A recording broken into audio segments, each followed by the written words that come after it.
Brian May, 75, has shared his deep respect for Freddie Mercury, with less than 2 months to go before the 31st anniversary of his death.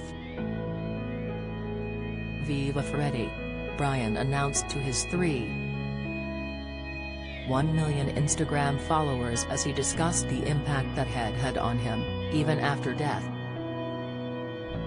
"Happy birthday Freddie," he wrote, attaching 3D concert imagery of the star in his best stage clothing, complete with a neon yellow buckled jacket. Freddie had never been one to do things by halves, and, when his latest birthday approached, Brian was keen to remind the world of his enormous flamboyance. "His presence is as alive as ever, influencing everything I do, and still bringing joy to people all around the world.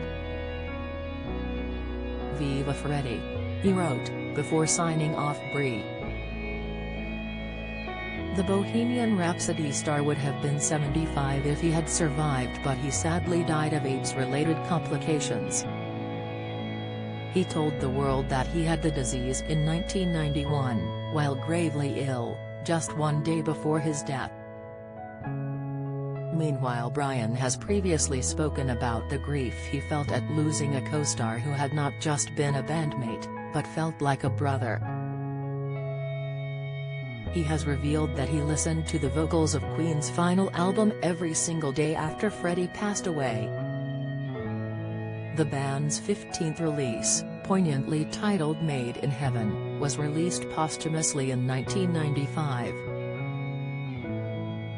Yet Brian struggled with the urge to turn around and praise his beloved bandmate for a great vocal rendition each time he listened, only to realize abruptly that he was no longer there. On the How Do You Cope podcast, in which he unpacked some of his grief, he admitted that putting the finishing touches on the album after Freddie's death was heart-wrenching. "It was very weird. It was traumatizing in itself," he explained, before adding, "I spent hours and days and weeks working on little bits of Freddie's vocals. Listening to Freddie the whole day and the whole night. I'd have moments thinking, this is great, this sounds great Frey. Oh, you're not here."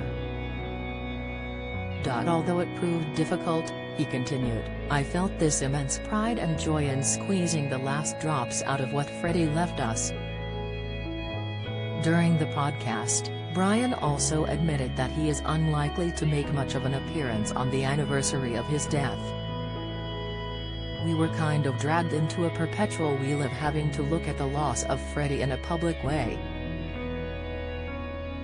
That's why I tend to hide away on the anniversary," he explained. He feels unable to celebrate his life, although he acknowledges it is what the majority of Queen fans may feel inclined to do. "He'll celebrate his birthday, or the day we first got together, but the day of losing him will never be something I can put straight in my head. There was just nothing good about it," Brian lamented.